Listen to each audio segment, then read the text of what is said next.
It's computer. I think we are recording. We're live now. All right, cool. Yay. Okay. So I really appreciate you taking this opportunity to kind of really just have a conversation with me, and then I will be able to post this for some of my students to see this, Mhm. and I'll send you the link so that way you can have it as well for your records. Um, Oh, that would be so awkward to watch myself. hey, Okay. it's kind of like when I was in graduate school, even for my I think my master's program and my PhD Uh-huh. program, one of the things we had to do was record ourselves and when we was doing therapy. So I think that was a whole lot more awkward for me to watch myself do Mm. therapy for the initial. I'm just matter of fact, I'm just having like kind of like a flashback. The first time that I watched my therapy encounter, and it's interesting Mm. because even now I have my students in my counseling theory class with their learning team. They're supposed to record themselves practice different theories, whether it be the Allen Mm. theory, eventually do like cognitive behavior, person centered, all these different approaches. So that way they can see me, kind of this, not Mm. modeling some of the theories, but just see myself on camera. Yeah. You'll be amazed at things that you say or pick up when you record yourself, like the Oh and yeah. those kind of phrases. Yeah. But anyway, well, thank you. If you could kind of just introduce yourself for those who will be watching this, tell us who you are, um, and the current graduate program that you're at right now. Yeah. My name is Enya. I am currently a first year PhD student in the social psychology program at Yale, and I did my undergrad at UCLA, and I graduated in 2019. And in undergrad, my majors were psychology and political science. Um, and I was gonna go into like how I came to grad school, but I think that's the next question. Okay. All right. Well, we'll go ahead. Oh, We'll go. okay. Yeah. So I remember your next question was like how I, came to be in my program. Right. And so yeah, basically in undergrad, my original like career goal was to work in human rights. So like in the Mm, nonprofit sector. And when I did an internship at Human Rights Watch, which is an international human rights organization, mm-hmm, it was very interesting and they were doing very, very important work. And one thing that was like always on my mind was like, why is this happening? mm, Why do people, persecute and marginalize? How are people reacting to this? How does this affect them? And so I realized that like, the questions about, and these are like psychological questions, right. things about how people think and that kind of thing. And so I realized like that's what I was interested in. Mm-hmm, And so I got really lucky that UCLA is like a research focused university. And so mm-hmm, I got the opportunity to work with a political psychologist at mm, UCLA, and he basically studies like racial attitudes in the United States. Um, and so yeah, and so I got interested in basically my current research interests are like the psychological processes related to how racial minorities might and how they might like build coalitions to address mm, discrimination.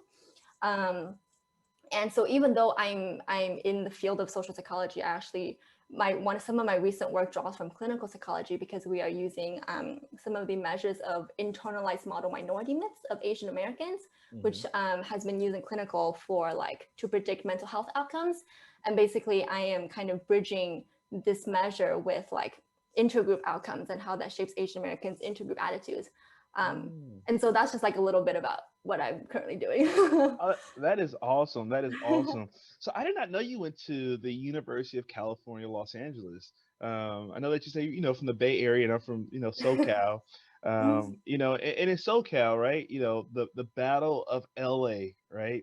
You have on one side in Westwood, UCLA, and on the other side you have you know University of Southern USC. California. Yep. Fight Yep. on, right? So most of my I have one of my like little brothers, whatever. He went to USC. And Oh. my brother I was my I brother couldn't. my brother I was telling you who's a LCSW, is a social Mhm. worker up in the Bay Area. He actually got his master's degree from USC. Oh, Um, cool. yeah, yeah, but that's cool. Yeah, I heard UCLA, and my mind kind of was like, okay. the eight clap, right? UCLA. Oh my Anyway, God, yeah. but that's awesome though, right? So from the Bay, and you went down to UCLA. You got some cool experiences, doing some research, kind of getting yourself get acclimated, right? To research and finding what it Mhm, is that you are passionate about. It sounds like I could just hear the passion, and then so that kind of prompted you to, you know, pull or do a worldwide search, right? Because now you're at Yale University, it's on the other side of the country. mhm, mhm. Um, Attending graduate school. So, kudos to you, and I just really say that that's awesome, and continue to do great things, man. That's that's Thank you, that's dope. thank you. That's dope. Um, so speaking of that, right? So here it is, you went to UCLA for undergrad, and then Yale for graduate school. So the third question is, what were some of the requirements that you needed to apply to your graduate program? So can you Mm. talk about that? Yeah, for most PhD, based on my understanding, most PhD programs in psychology are research based. Hmm. And so my understanding is like the most important part of the application was they were looking for your research experience and your research interests. And so I got really lucky that because I was at like a research focused undergrad, I did a lot of research in my undergrad. And it's like, honestly a shame that these kinds of opportunities are not more are not more well known and are not more widely disseminated Hmm. to students outside of these research universities and to students from underrepresented backgrounds. And okay, so research experience. Another thing is one thing that basically the my understanding is like the goal of PhD programs is you have faculty advisors who are looking for students who have a general idea of what question they want to answer. And Right. so doing undergrad research is you're at one hand, on the one hand, you're learning skills about how to run certain studies, how to Hmm. do these kinds of different data analysis a little bit. But also it's a time when people are figuring out like what kinds of questions are they curious about in the world. Right. And so for me, it's things about questions related to how different racial groups interact, that kind of thing, and how that Hmm. has political consequences. Right. And people have different questions.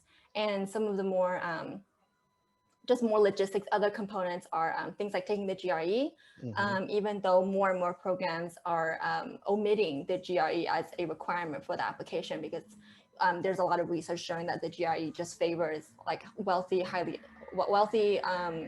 and like white students, that kind of thing. And so it's great that more and more programs are starting to get rid of it. Right. Another thing they look at is um, the thing about GPA is that people say that it, doesn't hurt to have a high GPA. But I think like a lot of advisors understand that like GPA often captures a lot of things that are not related to, you know, how creative someone is, how the kinds of questions that they're interested in. And so that's one component Hmm. that I got the advice that like it helps you get your foot in the door, but it's like the main thing that people are interested in is your research experience Right.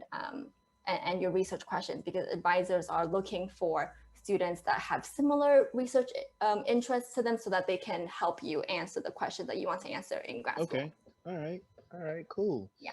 Um, and so it sounds like some of those same requirements and that process hasn't changed since I applied to graduate school, way Mm-hmm, back mm-hmm, when, right? I can't believe, I mean, I'm still at ECP, but I'm at the later stages of being an early career psychologist now. mm-hmm, Because I actually applied to graduate school, over 10 years ago. So it was 2008 I applied, and I started graduate school in 2009 for my PhD program. Wow, I cannot mm-hmm. believe it's been that. Wow, time flies when you're having fun.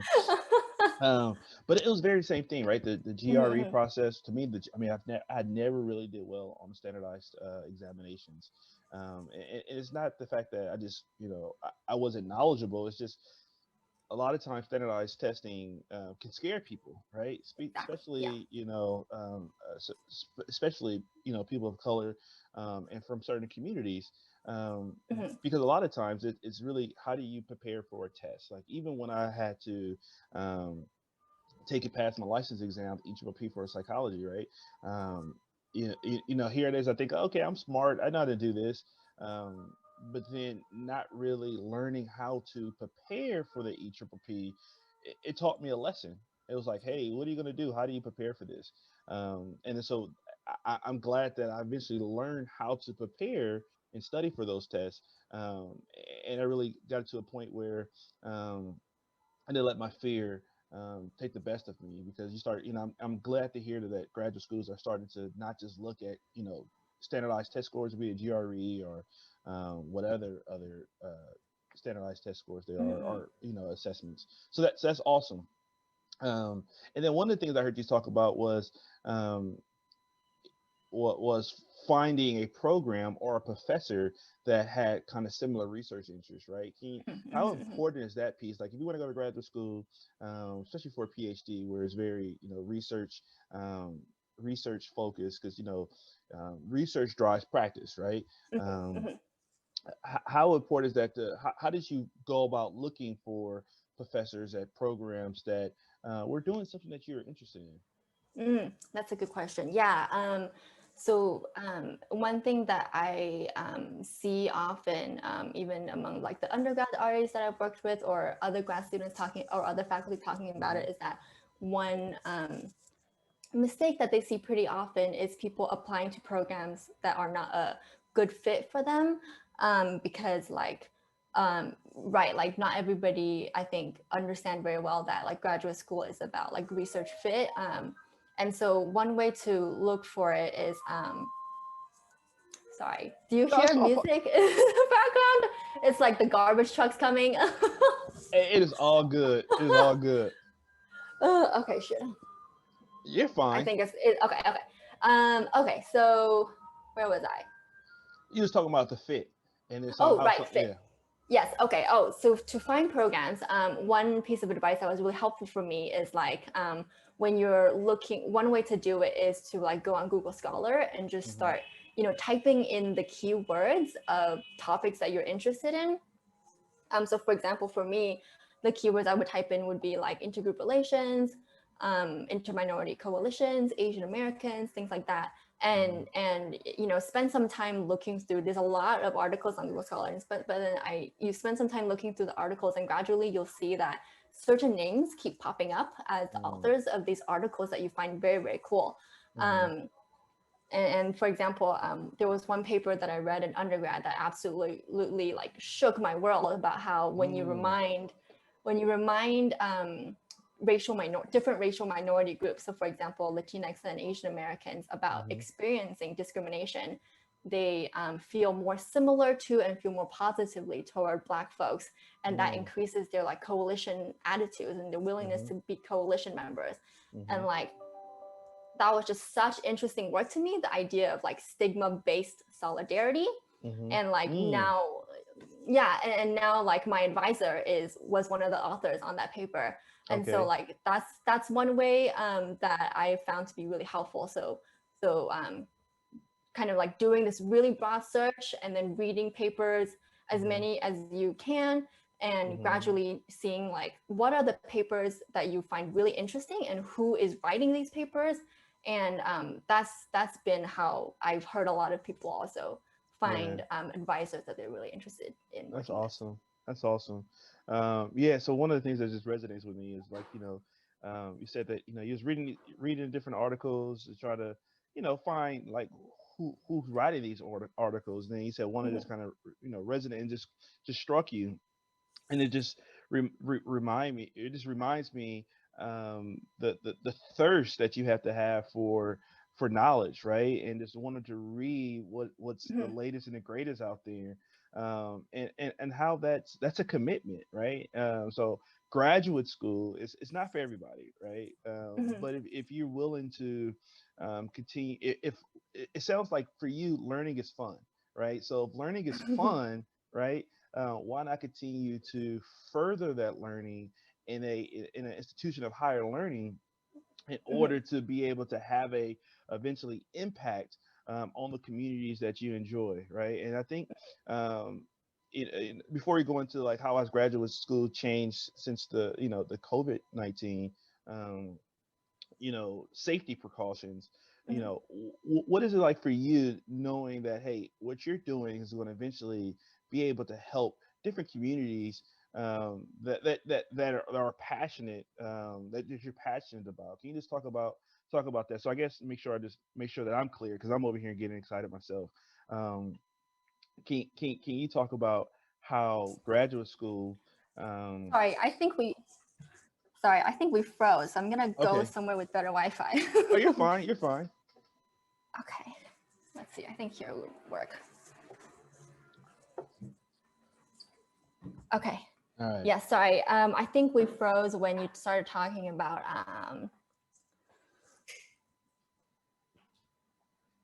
um sorry. I just lost my train of thought. No, that's okay. It's okay. So where I was going with it, right? Oh, Is passion for learning. Yes. yeah, yeah. So for the passion for learning, Yeah.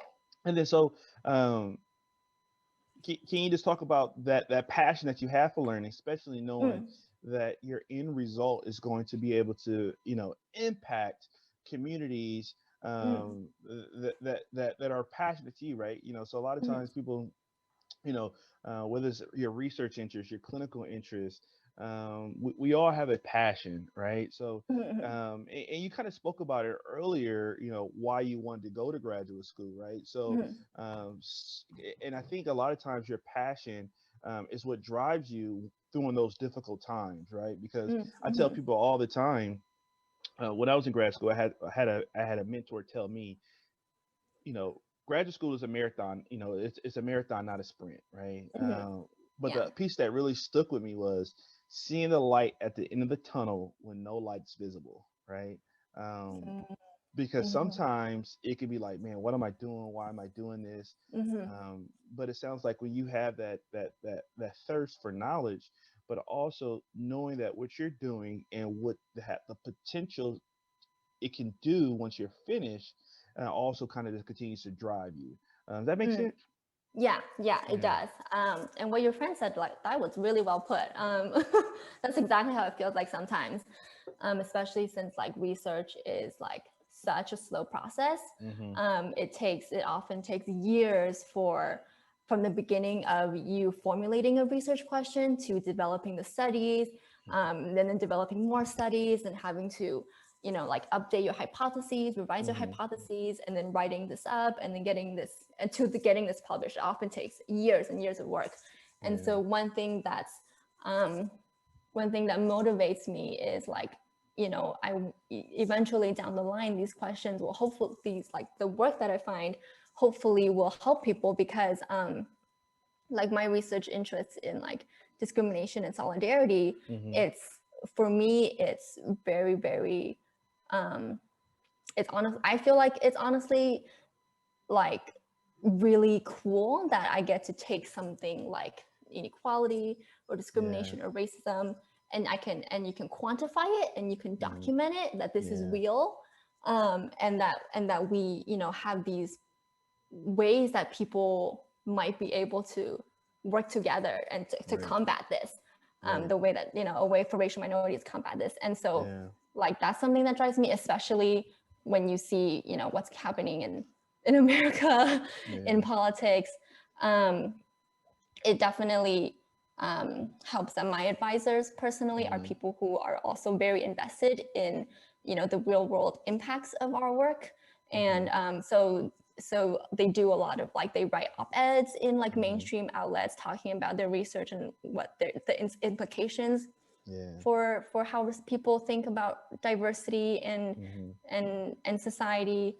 And yeah, and so on the one hand it's what motivates me, but on the other hand I think um, going into academia to do this work also takes a lot of patience. Yeah. Sometimes especially when things are really bad like they have been for the last couple of years, Yeah. it can be really frustrating and feeling like like our democracy is under threat and I'm Hmm. here like making a survey, like how is this helping? Yeah. And so at that moment, my advisors have been really helpful in like reminding me that like um, going the academic route and trying to help the world through an academic route does take a lot of time. Yeah. And it might feel like you're not helping at the moment, but it's because this line of work does take this long to gain the Right. kind of expertise that you need.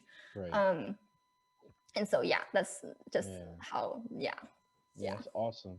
That's awesome. The future is, so bright, for Mhm. everything that you want to do. So, I mean, I'm glad our paths have crossed because I'm looking forward to seeing what the future has in store for you. That's awesome. Thank Yeah, you. that's awesome.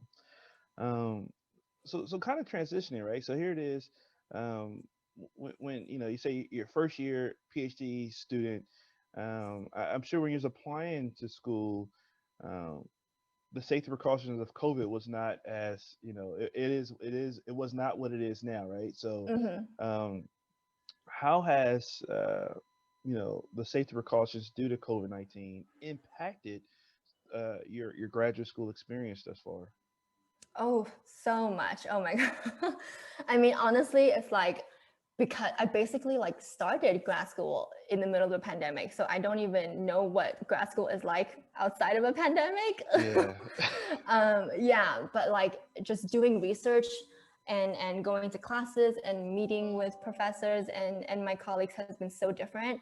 And so Mhm. like if students are feeling like everything is so difficult right now, literally every single task feels exhausting, like Mhm. I that's how it feels for me, and that's how it feels for a lot of people that I know. Yeah. Yeah, like because Zoom fatigue is real, and like a lot of and like a lot of the informal interpersonal interactions that gives energy, things like catching up Mhm. with friends after Mhm. class, or like that kind of thing, like that's not happening anymore. Right. um yeah, and so I would say one plus, if any, is that I think this has been an opportunity for like people in academia to like get more creative when it comes to making science accessible. Mm. So previously, like like when faculty and give like research talks Mhm. at different universities, it's like only people at that university who can go. But now, Mhm. because everything is on Zoom, like I've been able to attend like research talks at like all sorts of different universities. And Hmm. also yeah, that's been really cool. And then also Yeah. like our conference, Mhm. we social psychology has this social psychology Society for Personality and Social Psychology SPSP conference. That's the Mhm. major conference of the field every year. And Uh-huh. because that's moved completely virtual and completely online, people like all over the world, psychologists all over Mhm. the world, have been able to attend. Whereas previously, because it costs so much to fly to the US, like people from the global south haven't been able to attend. And so Yeah. like that would be one plus, if anything. Yeah. But everything Yeah. else has been terrible. Yeah. So you kind of answered the advantages of some of the safety precautions during COVID-19. Let's talk about some of those things that's been terrible, right?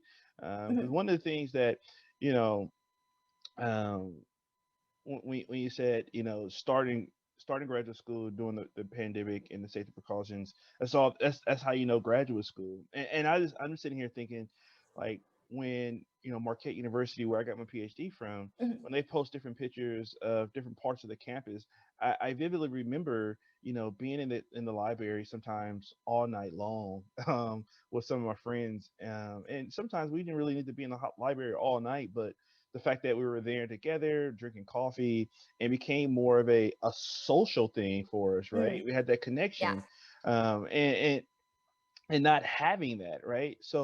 Um so obviously that's a disadvantage. And so what are some things, and Zoom fatigue is for real. Mhm. What are some things that you guys have, or some things that you have done, um, doing these disadvantages in order to maintain self-care? Because self-care is important. One of the things they Mm. talk about in graduate school is, so I didn't know what self-care was. I thought self-care was drinking coffee, staying up all night, not getting any sleep, right? so That's so not self-care, Darnell. I would have been so worried so that's what I thought self-care was, right? It's like, for hey, you. sleep, no sleeping. I have to get through, because again, it took me a minute to understand that Mhm. it's a marathon, not a sprint, right? um Yeah. so what are some things that you guys, or you have done, if you don't mind sharing, that you've Mhm. implemented with all these disadvantages, of that lack of social interaction during this Mm. during the safety precautions? Yeah, I think one thing that's been really that's become really clear to me that I needed to work on was like having like very clear boundaries about work-life balance. I Mm, think especially because when you're working from home and like have access to your computer all day, you other people or yourself might start to expect you to be available for work-related, mm, research-related things kind of at any moment's notice. And so mm, I've had to be intentional about saying like, oh, I'm not doing work before this period of time and then after this period of time. Um, yeah, and like being very clear about my boundaries, even though in academia, one thing that's toxic about academia is that you kind of, there's this implicit expectation that you're supposed to be working all the time. And if you intentionally don't work, you feel like you're falling behind. mm, But so then I've had to do a lot of work to like, not work, but like I have to do a lot of inner work to kind of like deal with those mhm, thought patterns and understand how, recognize how that's not healthy. yeah, um, and yeah, so like setting clear boundaries for that. And a second thing I would say is like, one thing that I've learned is like, I didn't know like friendships and like interpersonal relationships, like the like friendships actually take a lot of work. You kind of always assume that it's like just fun, like, you know, you yeah, have friends, you hang out and it's fun, but it actually, like especially now, it takes work to like keep up with your friends, stay in touch with your friends.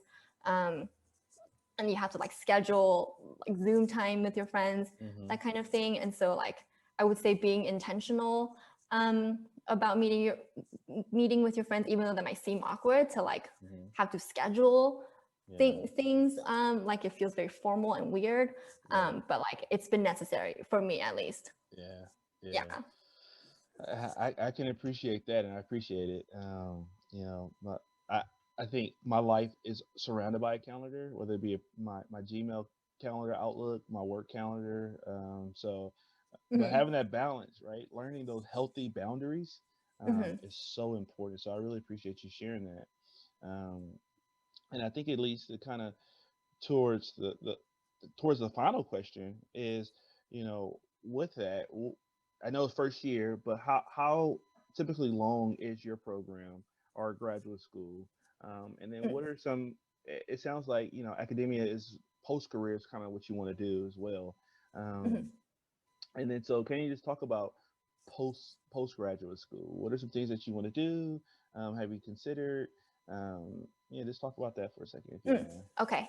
Yeah. So I think for most people who go into a research PhD program, the main career goal that is kind of like the standard is to Mm-hmm. go into academia, which means to become a professor, either at a teaching university where you mostly teach, or at a Mm-hmm. research university where you teach and you do research. Mm-hmm. And I think typically what happens these days, or what's been happening in the past couple of years, is a PhD program takes usually like 5 to 6 years. Mm-hmm. So it's pretty long. And then after that, because the academic job market has been getting more and more competitive, because like there's a lot of professors, a lot of new professors, and not enough spots at university. So it's really, really competitive. And so people usually do what's called like a postdoctoral position, Mm, which is they have their PhD, but they are still like, it's usually like 1 to 3 years where they continue doing research, because the currency of the field is publications. And so usually people do the postdoc position so they can continue doing research and putting all of their work in the publication phase, and then they start applying for faculty positions. um, and then once you have, so this is a very, very, very, very long term thing, as you can see. mm-hmm. So then after grad school, postdoc, and then the faculty position, which I'm sure you know this already, but like basically you have like, it takes a couple years to get tenure, something Mm-hmm. like that. I'm not too exactly sure what that is yet, but something like that.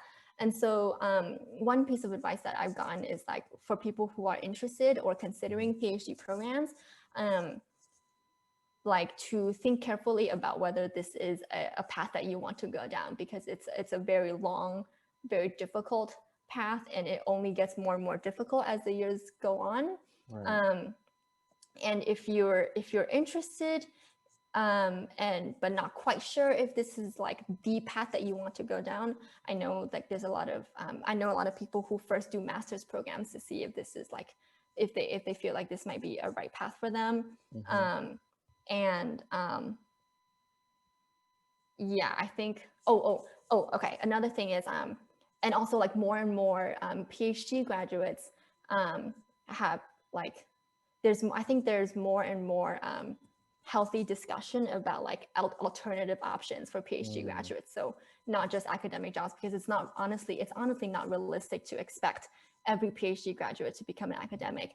And right. so I know people who have gone to do research at think tanks, um, like think tank research firms, Mm, who people who do research at like tech companies. For example, I have a friend who is now working at Facebook and helping them like really? research misinformation. Yeah, it's very, very cool. Wow.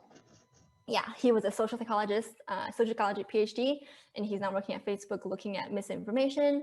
I also know people who have gone into like diversity consulting, which is Mm, like consulting, but specifically helping companies and workplaces make more equitable decisions. hmm. And so, and then there's other people who go into data science because PhD programs come with a lot of statistical training. Right. Yeah, and so quite a few options, but Hmm. also like a PhD program is very, very long, and so like I think it would be helpful for people considering PhD programs to like think carefully about what it is that they want and if they're interested in this Right. route. Yeah. Right. Right. Because it's a commitment. It's a time. Hmm. It's a not just a time commitment, but it's a financial commitment Hmm. um, Hmm. as well. And it's awesome that you kind of shared some of the options that you have after completing a PhD in social psychology. Because people, a lot of times, people hear psychologists um, are getting a PhD. It's like they all automatically think clinical or counseling psychologists to be Right. therapists, right? Hmm. Um, and you have a lot of individuals who will get PhDs or PsyDs in clinical or counseling psychology, and they too are academics or in Hmm. academia, and they're continuing to do research. So it's good to hear that, hey, as a social psychologist, uh, we too have a place in the field of research, and also in the different career opportunities that we can actually do. Yeah. So that's awesome. That's awesome. Um, do you have anything else that you would like, that you feel like I should have covered that I didn't cover? I'm looking over my little cheat sheet here. Um, that we kind of hit a lot of these topics. Mhm. Um, Let's see. Oh, I guess I would say like one thing that I thought of when I was thinking about your questions mhm, is like, I think a misconception is that like, well, a misconception that I've heard before from different students is like that often the they express the idea that it's like too late for them to do a PhD, especially if they come from like a non-traditional background. And mhm, I just want to say, like, I personally know a lot of students who come from non-traditional backgrounds, and like, it's it's honestly, it's a failure of the field that not more students from underrepresented and non-traditional backgrounds go into this. But honestly, there are people who do it, and there are research programs. Like if people feel like they want to get more research experience, there's programs out there that are specifically looking for students from non-traditional backgrounds. For example, there is a summer internship at the Yale School of Management, and mm, one of the alums from that program, she's had like a 15-year long career in HR, and after having a whole career in HR, she decided to come back and go into this route. And so yeah, basically, I just want to say like there's a lot of students from different types of backgrounds, and like if you come from like a different background, like honestly, it's a strength. Like there needs to be more students who come from all different walks of life, and yeah. yeah, yeah. I mean, I appreciate you sharing that, right? Especially 'cause the fact that, like, I just you in your email, I'm an adjunct, right, at a in an adult degree program, so very non-traditional students. Most, and I think the ages ranges anywhere from I think 22, 23 years old to the mid 60s. Mm, So it's been a very diverse range, this age mhm, range of mhm, students. Um, which has been a learning challenge for me, because most people who know me from our graduate school program never in a million years would I ever think that I would be an adjunct. I've always wanted adjunct, again, like a community college or HBCU, Mhm. but I thought it'd be a class or two. But this has been consistent now for almost 2 years, Mhm. and I'm starting to have fun with it, right?